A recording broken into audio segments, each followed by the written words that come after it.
We now have, to finish off our morning session, we have a lovely panel which is being moderated by Matej Lancaric, and all about the mobile marketing survival guide, so how to navigate new industry trends. So if our panelists could...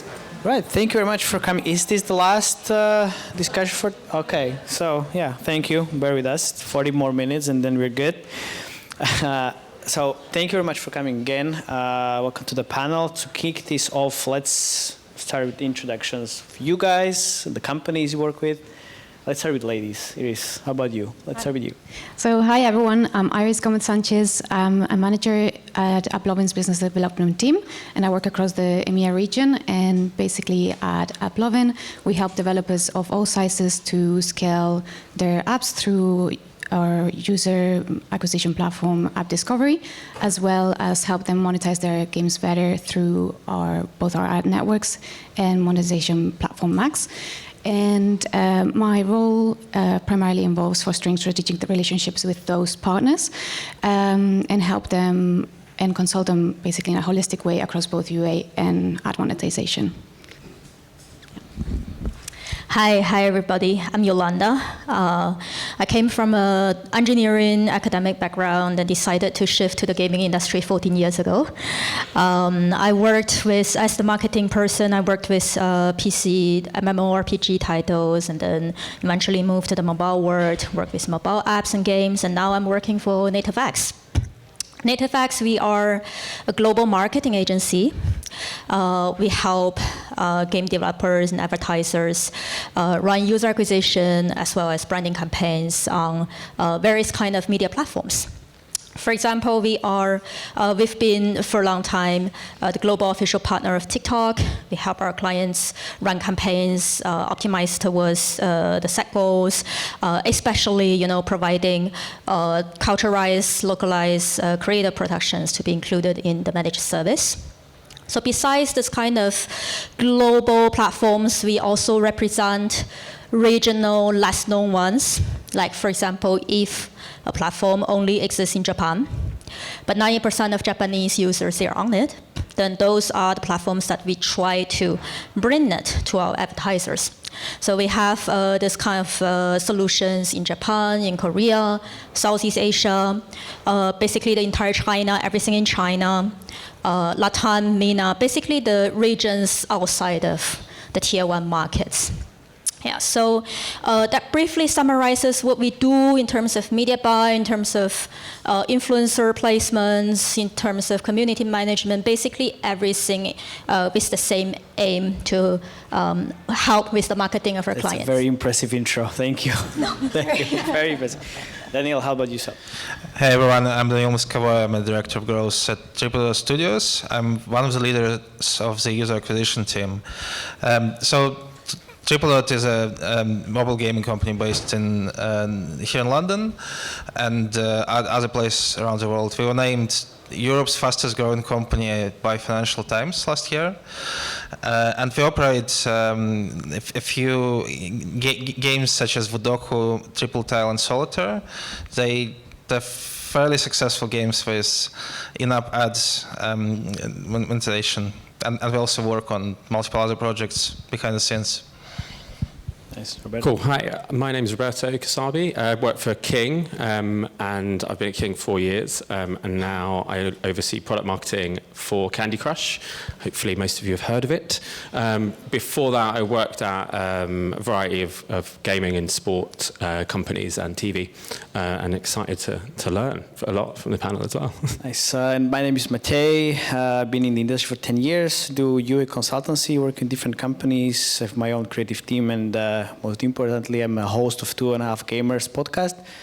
Anybody listening to the podcast? Hands up. Oh, nice. Okay, very cool. Thank you. So we're going to talk about a few words about 2023, how to prepare for 2024, all the fun stuff around the challenges, UA channel strategies, and then ATT, creatives, and stuff like that. So let's start with like a few words about 2023. So what worked for you guys? Let's start with you, Roberto. What worked in terms of UA channels, creatives? I know. Yeah, in general? I think 2023, I mean, when I look back on it, I think it was a massive year for us at King, but also from my perspective at Candy. I guess I look back and look at one of our biggest things is something called Candy Crush All Stars, which was a product and marketing focused feature, which is a competitive way of playing Candy. And it kind of speaks to the culture that we've got at King, I think.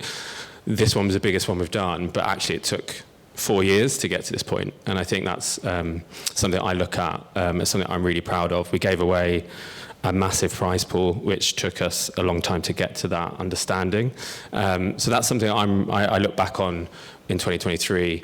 King was 20 years old, and to be able to still be innovating, Candy's now nearly 12 years old, to keep doing that, I think I look back and that's a highlight for me, both from an acquisition, a retention and an engagement perspective, and keeping Candy fresh and new and still innovating. So that's kind of when I go back to 2023, what I think of first. Okay, what didn't work?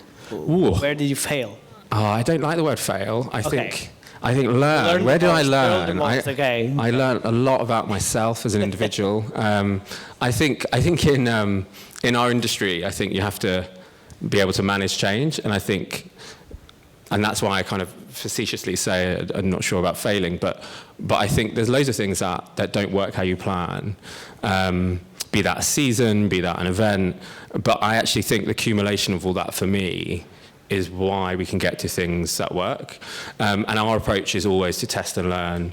I think the reason we've King, been around for 20 years, but Candy's been around for 12 is because we test, learn, scale what worked, what didn't. I mean, in terms of All Stars in that context, I think we look at where we've gone from a really localized UK test. What worked there? Did we have the right celebs? Did we have the right, is that even a strategy that worked? To where we are now, and I think all of those learnings led us to a really great proposition. So, that's kind of how I look at it. Nice. Okay, Yolanda, what worked for the companies you work with in terms of the UA strategies or creatives? I'll probably give two simple and straightforward examples of what works and what actually didn't work. The first example is for Title actually launching in a Southeast Asian country. So it's we always actually, with all these kind of conferences or the regular talks with our clients, we always face the same question. Do you think, in some of the countries where English is more adopted, can we use English at least to run the tests, right? A lot of people do so still. Yeah. So they were doing well with Creator Challenge and everything, with English UGC copies and everything. So they were thinking, okay, in this specific country, actually it looks okay with English. Why don't we go for a test, right? It seems like most of the people, audiences are actually speaking English there. And what happens is it was just not there, right? So they decided to work with us. They were checking us out, okay, what we could be doing. The result was impressive because we always knew that there's a difference, but a few people could tell you how much is the difference, right? So what we saw is that by shifting basically the UGC models towards local faces, using local languages, basically the CTR is increased, almost doubled. More impressively, it's the landing page, it's the store listing. Together with it, the CVR increased by another 6-fold. So they were basically paying 12 times of the cost, that's before optimization, right? So after changing these two, it's right away we see a significant increase. So I would say, it's you might see that, or you might be hearing from friends that, okay, yeah, maybe this country you just run for a couple of $100, then it's fine. You keep it just the English build or the English creatives, right? Our answer would be, yeah, we don't recommend you to do that. So that's the first example. And another one, this is for the new launching phase in a new country, right? Another example is a rather stable client. They've been running with us in Brazil for more than a year. Stable, budgets every month almost the same. A stable performance. How much money can you say? No. We don't know. Okay, the CPI was ranging from 40 to 45 cents for a little bit over a year already. So it seems like everybody's happy. But then we are actually, working together, partnering together with this platform in Brazil. We are actually, as one of the exclusive partners, launching a CPI influencer campaigns with them. And everybody, because creators on this platform, they're all local. And we were helping the clients offering 40 cents CPI to run with influencers for a few batches. After collecting the results and basically seeing maybe 30, 40 copies of everything, comparing the results itself, we probably picked maybe 10 to 20 copies, outstanding copies from the influencer UGCs, push them back into the in-feed ads, and we are seeing that with a few months of optimization, CPI was lower to 20 cents. Now that's how much of the change that we're seeing. So you see, there's for clients from different phases, there are always interesting cases that we are seeing. Right, Danil, what was your kind of best moment in last year? Yeah, I actually got to agree with Yolanda. Their localization has always worked well for us. Not even local influencers and stuff like that, but just translating the text into another language can deliver a massive uplift. Otherwise, in terms of things that worked well this year, I would say AppLovin actually and Google have been very good for us. And yeah. Do you localize the credits for how many countries? All of them. Just all. Jesus Christ! How do you manage those campaigns? Well, is it by country?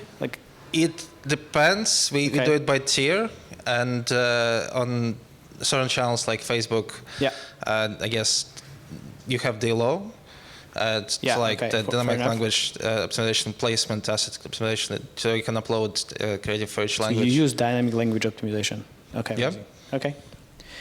Aris, big year for you as well, right? Yeah, so for us at AppLovin, in 2023, we introduced Axon 2.0, which effectively we moved to using machine learning to power bidding at a very, very granular level rather than buying at an average value for an individual source.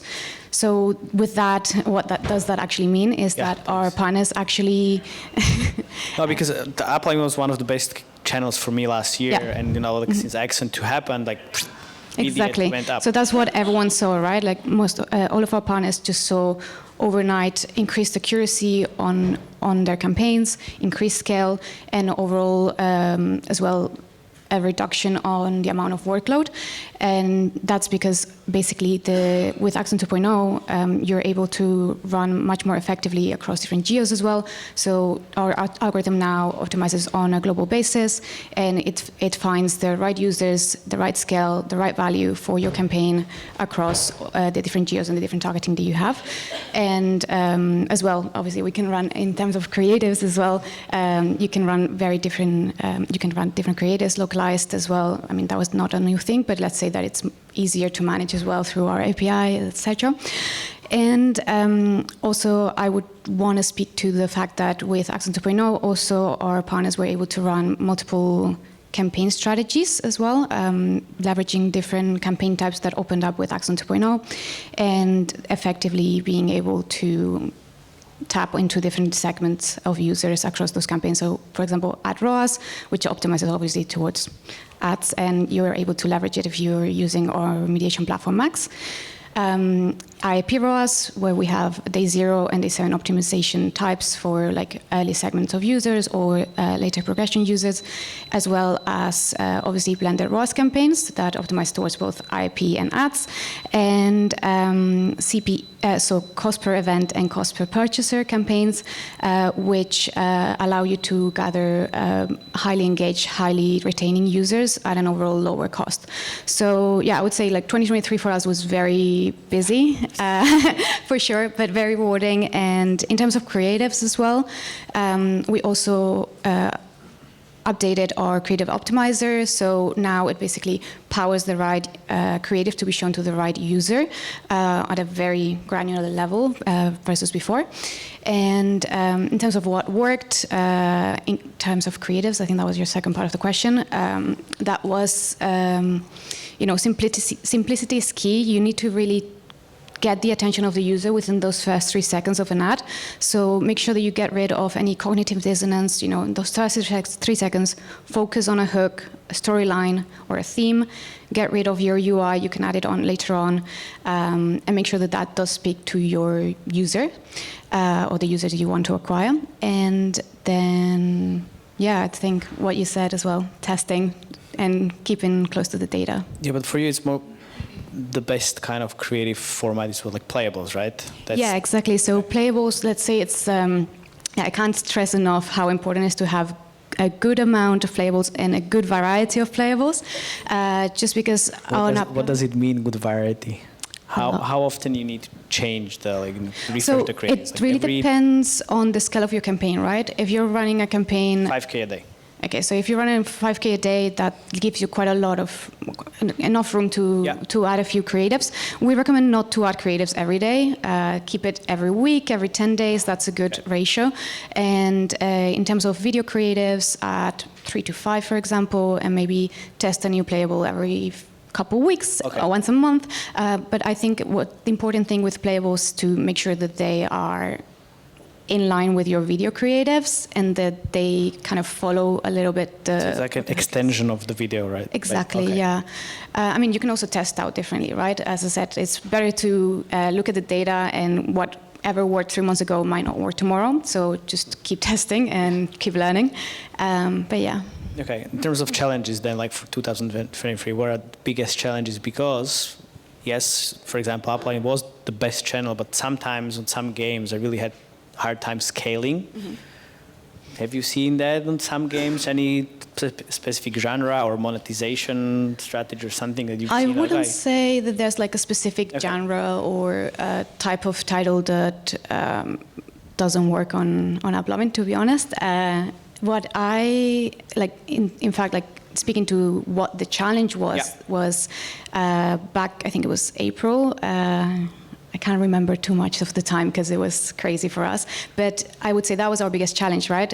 Effectively, we underwent an overhaul of our systems, and basically everything that we knew had to be thrown out of the window overnight. And basically, internally, we had to learn what the new best practices were, what the new normal was, as well as educating our clients on that, and really going through every single partner, every single campaign, and really looking at what the strategy was and what the strategy needed to be to make sure that we were really unlocking that extra scale across the board for every single campaign, right? Because every single campaign was different, every single title is different, and we really need to find like where the opportunity was. Sounds like a lot of work. Yeah, but I mean, Axon 2.0 really afforded us that scale, so it was about finding it.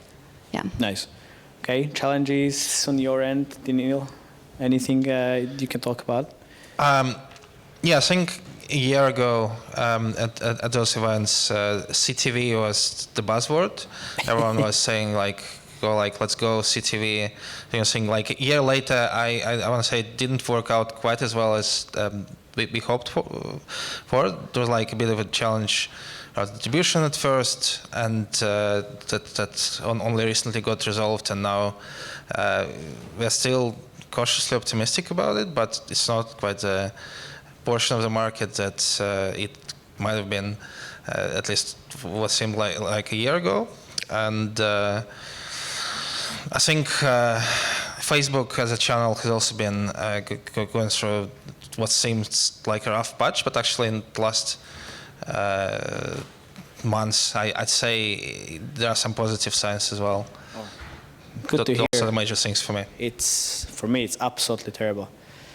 Really, performance is not there. But okay, that was quite challenging as well. And what about your Roberto? I think on your end. Yeah, I mean, from our perspective, I guess our challenge is, I think all of what you're saying is actually about attention and choice of the player. So if you think about even from Facebook or any of these channels, really, I think from my perspective is players have got more choice than ever. So how do you stand out with even better creative or whatever that is? And for Candy, obviously, it's a 11-year-old game. Everyone's got a perception perhaps of what that is. So our challenge is how do we build better experiences? And that's obviously from my perspective as product marketer is working with our product teams to then be able to empower and enable our marketing teams as well. So our challenge is, how do we continue to innovate, really? And because, you know, we've been around for a long time, which is quite unusual. So how do we change those perceptions or keep players coming in? And I think a lot of what I'm hearing on the panel as well is, basically, it's more choice than ever for players, which is great, but it also means we need to be quite smart about where we focus, I think, our marketing. And from my perspective, it's building great product experiences that we can market. So the other way around, that's what I'm kind of really interested in, because I think that helps for our journey, at least. And how that helped you to kind of transform to 2024? Well, I think from our perspective, so from my team, we're kind of working embedded, as it were, with our product teams, which I think helps us to do our jobs in a way that is really different. And I mentioned All Stars, but even other events, and our event section is something we're really proud of as well as other areas. But that allows us to have really honest conversations. I think data is, you know, no one will be surprised that King is hot on data. And that is something that I think helps us make those conversations with our product colleagues really tangible, so we can build better experiences. I think that's quite different. And that's because of years of kind of developing together and trying to work together, but also being really agile. I think a lot of the challenges and changes because the outside is changing. And so we have to be agile, and we have to adapt, and then we have to change. Can you give us an example? I think I'm trying to think of a specific example. I think from our events area, if I look at how we look at kind of our how we bring those together, we have seasons in the game. That takes a lot of tried and testing. So, you know, we don't just pick seasons out of the air. We work with our media teams. So, you know, what are we doing in different channels? How do we then build that into a really relevant topic? So a good example may be something that's in game, I think, next week, which is one of our seasons, which is around winter games, obviously, from a perspective there. That's a conversation that we weren't sure what that looks like, but working across 4 or 5 different teams to figure out what our players wanted. And I think, not to get to kind of 2024, but really, I think the more we can build with our players in mind, and for us it's a really different challenge, the better. So that's kind of one example, I think, of where we put players at the center of what we want to build, and will not be too fixed if we see data or our players say something different. So I think that's really important for us. All right. Yolanda, how did you prepare for 2024?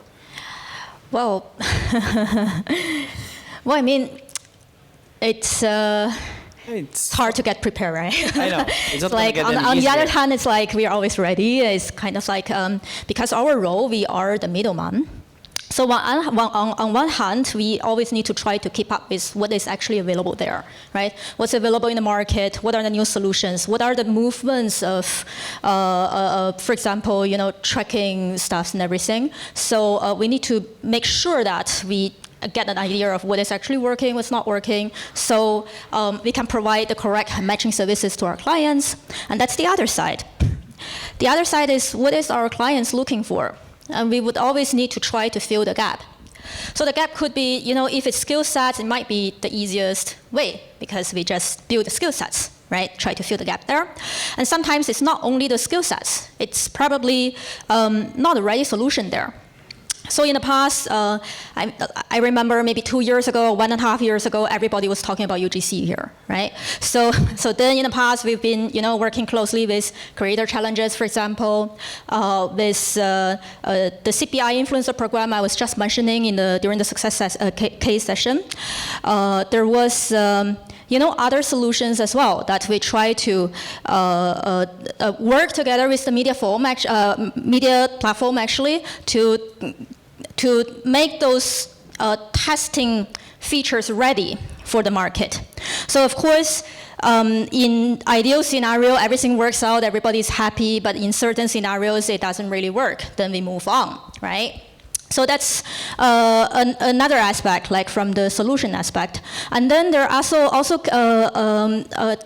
cases that we see that there might be a big market demands, but probably due to compliance issues or due to other concerns, it is actually not opened on certain media platforms. So this kind of opportunities, in the last year it existed for rewarded games, for example. There's cash, like real cash games, there's social casino. We are working actually as well closely with the media side to decide, okay, if we want to open towards this part of the business.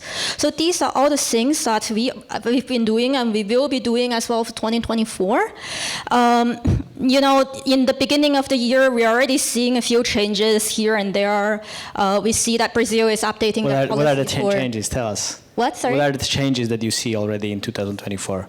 Right. So we're seeing Brazil is updating their gambling policies. So they have new rules and licenses going to be issued. So this is probably going to impact, real cash products, rewarded products. TikTok is opening up also. And we are seeing that China released, had a few new movements since the end of last year. Or if you look at before that, I looked for the whole year, 2023, we are seeing that they restarted to regularly grant new game licenses, ISBNs, for imported games to enter into the China market again. And if you do look at the timeline in the past years, we see we are actually feeling very positive in 2024 for imported games to actually boom in the China market as well.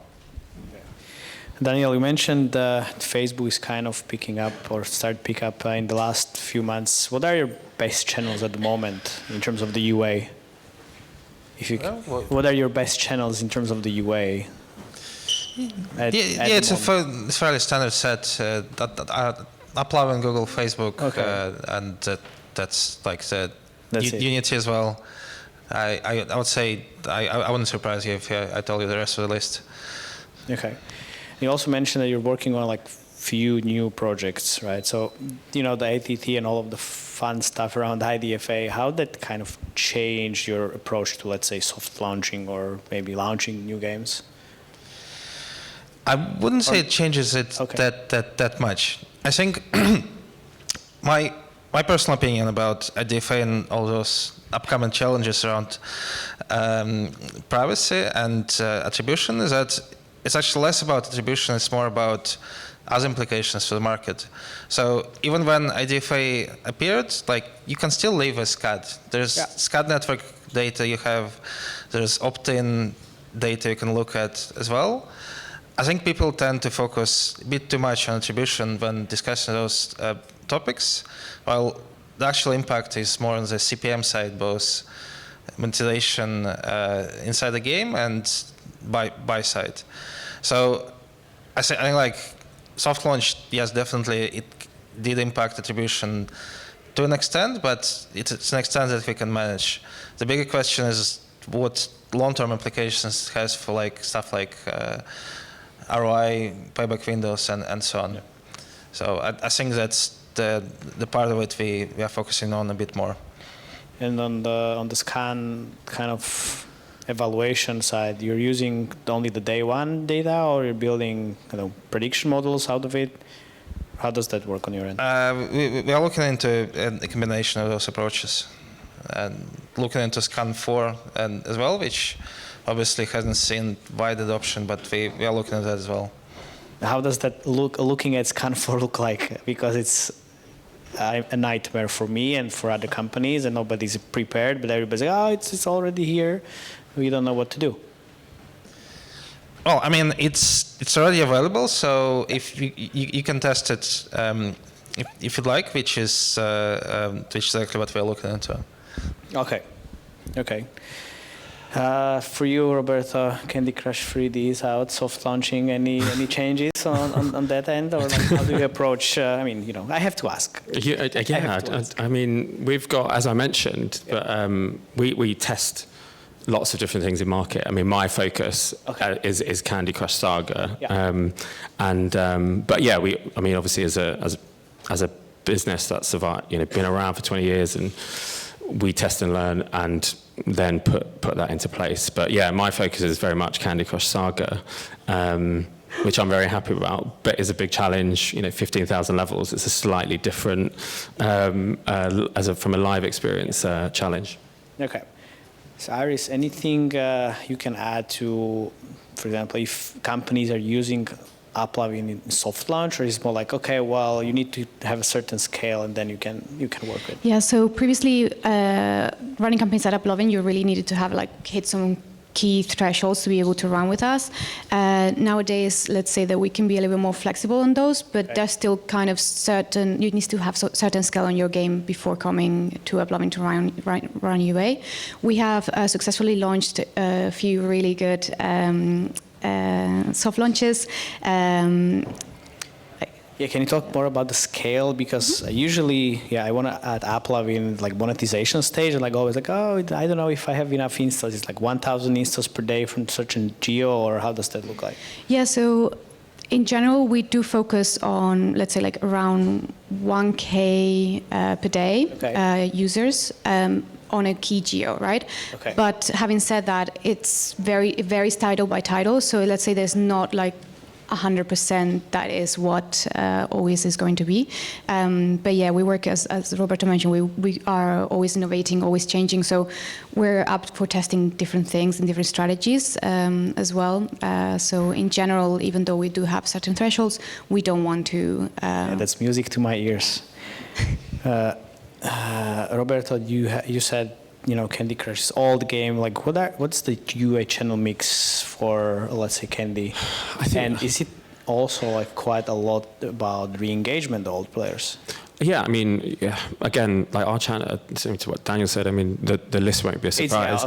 But I think, I mean, from our perspective, you think for Candy, you can be 18 or 108 years old and you could play Candy. And I think why I love the challenge is because it's the scale of that means that the choices that you make always have to kind of be quite mass, and then you kind of focus on your actives. And we've had over last 20 years 20 billion, trying to think of 5 billion installs, and so we've had a lot of people come and then not play. So I think how we re-engage that is always important to us, especially kind of any lapsed user that we think maybe we have a different content experience that they will engage. So, I mean, I think the list is probably the list, but actually we've got a slightly different challenge, which is how do you engage such a big mass? And I think that's been really focused on what you're delivering to the player who has more choice than ever. And I think for us, that's always where our mind goes. Okay, so I guess you do a lot of segmentation of those lapsed users, and then... Yeah, I mean, in terms of how we tailor, and I think that in terms of in the future, I think how we segment our player base, how do we build, personalization, I think used to be a real buzzword probably 5 years ago. And I think it's something that I find personally really interesting because, again, going back to the challenge we have is how do you build great experiences where people maybe have sampled or played, but then maybe not for a while. So that, I think, is, for me, something that gets me kind of really excited. What does that look like? And that, I think, going back to the point that a lot of the panel have mentioned is being agile and really open-minded and not too fixed on what that is. So yeah, that's kind of how I think I certainly see it. Yolanda, could you walk us through any iOS kind of strategies you see works? Oh, I mean, not me. Good. You can do it after Yolanda. Sorry. You can go afterwards. Sorry, could you repeat the question? Like any iOS kind of strategies, best practices that you see post IDFA, kind of. Can you? Well, speak to that a little bit, please. Yeah, so from our perspective, because we don't really do our own attribution, we work with different media mix to provide the services to our clients. So it would not be, from our perspective that we can influence it in one way or another. But what happens is that we see there would be different media mixes or different budget we are giving for different platforms, because basically they are seeing a different result from their end. We do see that various platforms that we represent, they started with their movements towards self-attribution as well. So that might be, for example, TikTok, I believe they're rolling out by end of Q1. So we do expect to see, further changes to how we could be allocating the budget for our clients as well. Okay, last question. How do you leverage AI in your workflow? Creatives, UA, but I guess let's start with creatives. And whoever wants to start, just go. Guess I can go. Yeah. At AppLovin, we basically leverage AI across the entirety of our systems, from Axon 2.0 engine, which is one of the most powerful AI bidding engines at the moment, to Creative Optimizer as well. We also upgraded our optimizer last year, where now it really powers the right ad to each individual user as well. And then we also have our internal team, Spark Labs, which is our creative team that use a wealth of AI tech to generate creatives at scale, and opting more for innovation rather than repetition. And yeah, so I think there's a lot of things that we're doing with AI, and we have a few blog posts and articles on our website if anyone wants to check that out under applovin.com. That is quite interesting reading it after PGC if you're feeling like you want to have a read. Yep. Any other comments? No? Come on. Danil, you have very strong creatives. You have very strong creatives. Thank you. I really appreciate that coming from you. There are a few partners who do quite good AI assets, and I think it's very much an emerging thing. So it's if someone is thinking about this, I think it's the right time to get on board. Okay. Roberto, any last comments that I have for you? Yeah, I mean, I think it's obviously something that at King we really believe in. We bought an AI company a couple of years ago, and something that we're kind of working to embed across. And I think where that goes, I think, is going to be really interesting. But I haven't got any specific examples. Okay. So I used a lot of Midjourney, not only for unicorns, my newsletter, but also for static images, and then Synthesia for fake AI UGC type of creatives, and then 11 labs for any AI voice in different languages, which is quite useful. I think that's it. Thank you very much, and thank you very much. Thank you. Thank you. Enjoy.